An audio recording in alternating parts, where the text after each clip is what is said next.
In 2016, Trump did something no other politician could.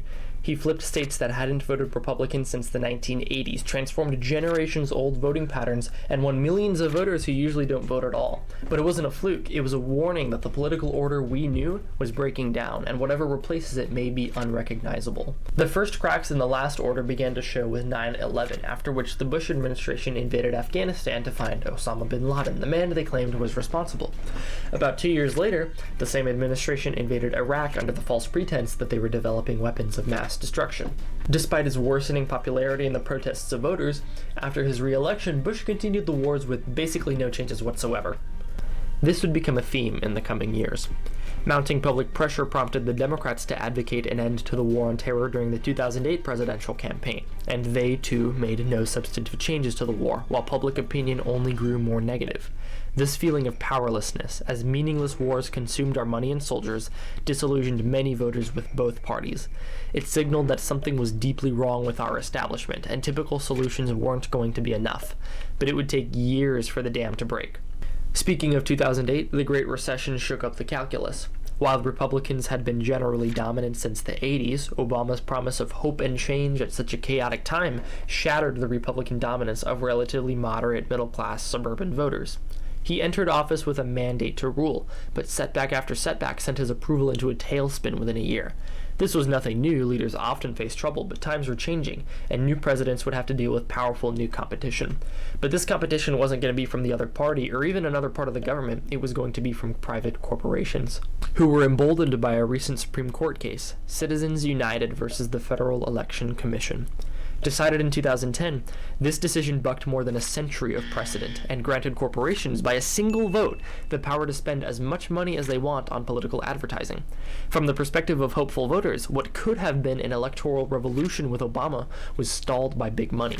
I'll be making videos about this case in the future, but for this story, it only matters that the Citizens United decision massively increased the power of the wealthy and connected compared to the average voter.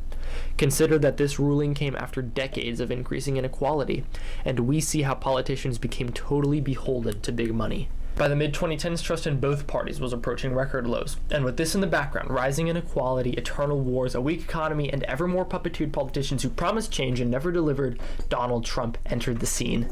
He promised to put America first, end the forever wars, drain the swamp, and give the government back to the people. His message resonated with those same disillusioned voters, and even though donors didn't like him, he raised millions anyway through supporters online, which he added to his own millions of dollars. He touted his independence and his outsider persona as strengths against a rotten political order, and on election day, voters rewarded him. He won narrowly, carrying 6 states that Obama had carried 4 years before, including 5 decisive swing states in the Rust Belt. Among those, Pennsylvania, Michigan, and Wisconsin, the so-called blue wall states, hadn't voted Republican since the 1980s. Their reversal from voting for Obama by double digits to conservative leaning will define decades of political conflict. But before we talk about what the future looks like, we need to ask why this happened. Trump, as we all know, made jobs a cornerstone of his campaign, specifically manufacturing jobs, which were concentrated in the Midwest for most of the 20th century. But due to rising costs of labor, globalization, and poor domestic leadership, jobs began migrating out of this region by the 1970s. Factories fell into disrepair, wages fell, and the Steel Belt, once one of the wealthiest regions in the world, was more often called the Rust Belt by the 1990s. Speaking of, it was in the 90s that the North American Free Trade Agreement, or NAFTA, was signed, which ensured that American labor was undercut by cheaper Mexican labor. But this decline never reached rock bottom. It continued for decades, and by the time of Trump's run, the opioid crisis had ravaged these same regions as they plunged ever deeper into poverty. So when he promised to bring back the jobs and wealth, the workers of the Rust Belt, poverty-stricken and disillusioned with the existing ideologies, were happy to vote in President Trump and a new order that they felt represented them. Meanwhile, Trump himself was a repudiation of everything our order stood for. He was inexperienced, blunt, rude, and as many people saw it, he was honest. His manner appealed to those with a lingering anger, or even a simple dissatisfaction with the establishment. These voters existed in many forms, but were best exemplified in young men. While obviously not an oppressed group, they felt left behind in many ways.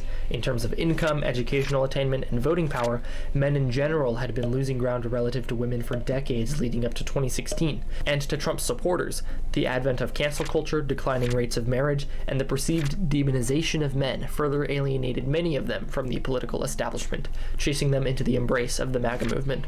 And that's an important point. As many young men saw it, the old political order left them, not the other way around.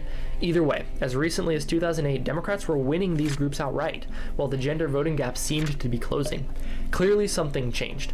So when many young men who felt increasingly unrepresented and threatened saw someone who stood up to the system that did little for them, no matter how he did it, they were glad to lend their support. But young men weren't the only ones with something to complain about. As mentioned before, by 2016, millions were seeing declining incomes, billions had been spent on political campaigns, and trillions were being spent in the Middle East. People just felt that the establishment wasn't working for the average Joe anymore. And this feeling that the establishment didn't represent them did more to get Trump elected than any talk of jobs or cancel culture.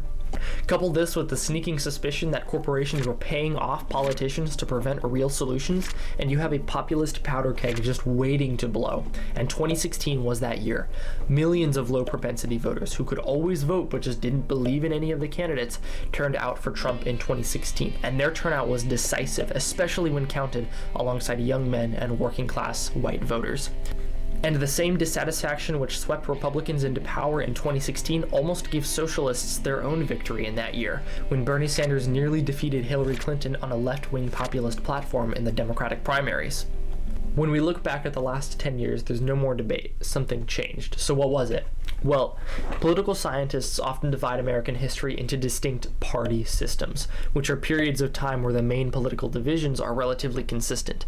There have been 6 party systems, each one lasting about 30 to 40 years, and each was created by a leader who exploited a crisis to reorient the political order. The most recent party system, the 6th, began when Ronald Reagan united middle-class, conservative, and business-oriented voters into a single bloc.